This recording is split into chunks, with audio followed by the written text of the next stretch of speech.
Mr. President, on November 19th, 1863, standing on the blood-stained battlefield of Gettysburg, Abraham Lincoln delivered one of the most significant and best-remembered speeches in American history. At the conclusion of the Gettysburg Address, Lincoln stated, and I quote, "that we here highly resolve that these dead shall not have died in vain, that this nation under God shall have a new birth of freedom, and the government of the people, by the people, for the people, shall not perish from the earth. That government of the people, by the people, for the people, shall not perish from the earth." Mr. President, in the year 2015, with a political campaign finance system that is corrupt and that is increasingly controlled by billionaires and special interests, I fear very much that, in fact, government of the people, by the people, for the people is perishing in the United States of America. Mr. President, 5 years ago, in the disastrous Citizens United Supreme Court decision, by a 5-4 vote, the U.S. Supreme Court said to the wealthiest people in this country, they said, okay, billionaires, you already own much of the economy. Now we are going to give you the opportunity to purchase the United States government, the White House, the U.S. Senate, the U.S. House, governor's seats, legislatures, and state judicial branches as well. In essence, that is exactly what they said, and in fact, that is exactly what is happening as we speak. As a result of Citizens United, billions of dollars from the wealthiest people in this country will, during this campaign cycle, flood the political process. Super PACs, a direct outgrowth of the Citizens United decision, enable the wealthiest people and the largest corporations to contribute unlimited amounts of money into campaigns.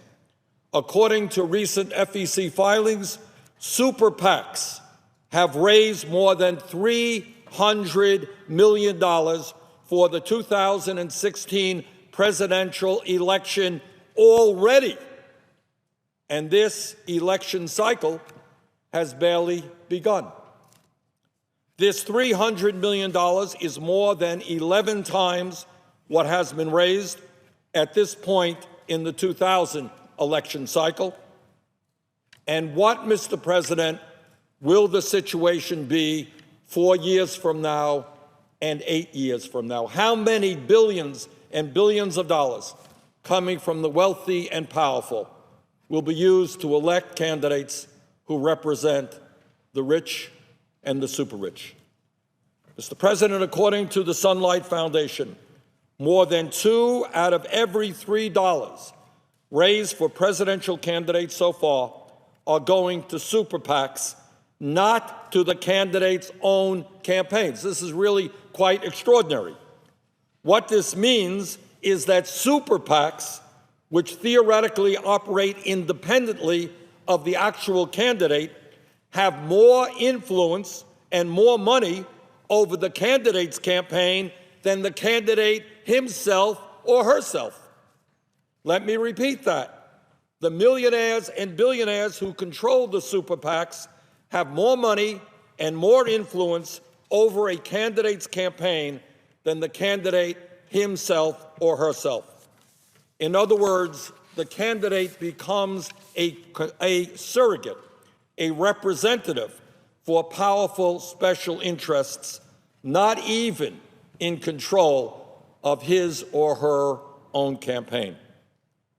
Mr. President, 35 individuals or companies have already donated more than $1 million to super PACs so far. According to the Associated Press, almost 60 donors have accounted for nearly 1/3 of all of the money donated so far in the presidential race, including donations to the campaigns themselves. Donors giving at least $100,000 account for close to half of all funds raised. Donors giving at least $100,000 account for close to half of all funds raised. And let's be clear, Mr. President, this is all taking place at the early stages of the campaign. We have a long, long way to go. We know, for example, that the Koch brothers, worth some $85 billion, the second wealthiest family in America, have made public that they intend to spend some $900 million on this election. This is more money than either the Democratic Party or the Republican Party will spend. One family spending more money than either the Democratic Party or the Republican Party. Now, how do we describe a process in which one multi-billion-dollar family spends more money on a campaign than either of the two major political parties? Well, I define that process not as democracy, but as oligarchy. Let's be honest and acknowledge what we are talking about. We are talking about a rapid movement in this country toward a political system in which a handful of very, very wealthy people and special interests will determine who gets elected or who does not get elected.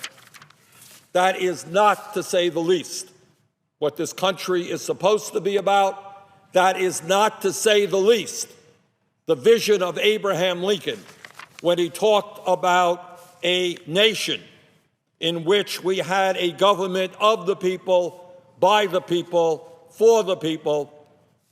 That is not what Lincoln's vision was about. Mr. President, this is not just Bernie Sanders expressing a concern. Last week, this is what former President Jimmy Carter had to say about the current campaign finance system on the Thom Hartmann radio show. President Carter stated that unlimited money in politics, and I quote, violates the essence of what made America a great country in its political system. Now, it's just an oligarchy, with unlimited political bribery being the essence of getting the nominations for president or to elect the president. And the same thing applies to governors and U.S. senators and Congress members. So now we have just seen a complete subversion of our political system as a payoff to major contributors who want and expect and sometimes get favors for themselves after the election's over.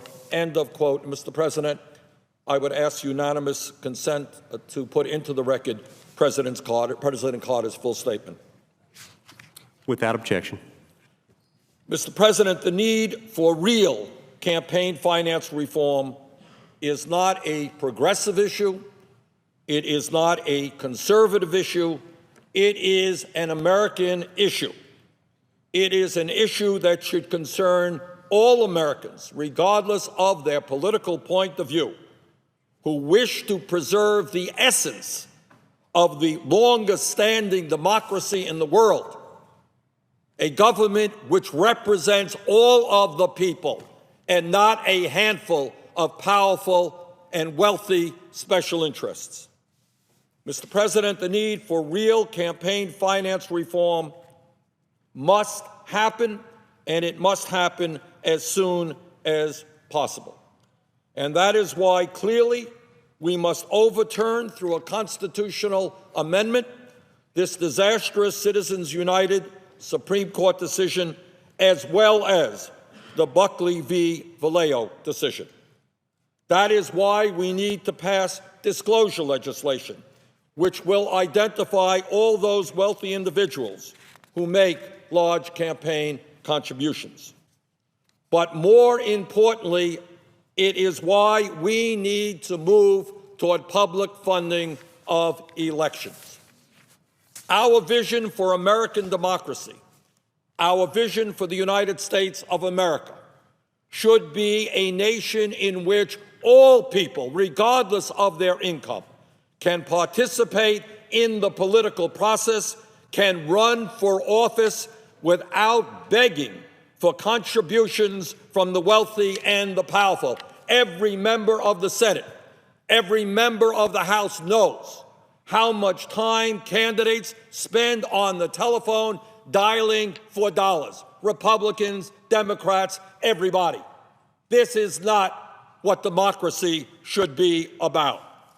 Our vision for the future of this country should be one in which candidates are not telling billionaires at special forums what they can do for them. Our vision for democracy should be one in which candidates are speaking to the vast majority of our people, working people, the middle class, low-income people, the elderly, the children, the sick, and the poor, and discuss with them their ideas as to how we can improve lives for all people in this country. Mr. President, let us be frank, let us be honest. The current political campaign finance system is corrupt and amounts to legalized bribery. How can we in the United States tell developing countries how they can go forward in developing their democracies when our system is corrupt? Our vision for the future of this country should be a vision which is inclusive, which tells young people, if you're conservative, you're a progressive, you're interested in public service, you can run for office without begging the rich and the powerful for campaign contributions. Mr. President, when Congress returns after the August break, I will be introducing strong legislation which calls for public funding of elections. Public funding of elections which will enable any candidate, regardless of his or her political views, to run for office without being beholden to the rich and the powerful. I hope very much that the Republican leadership in the Senate will allow this legislation to get to the floor.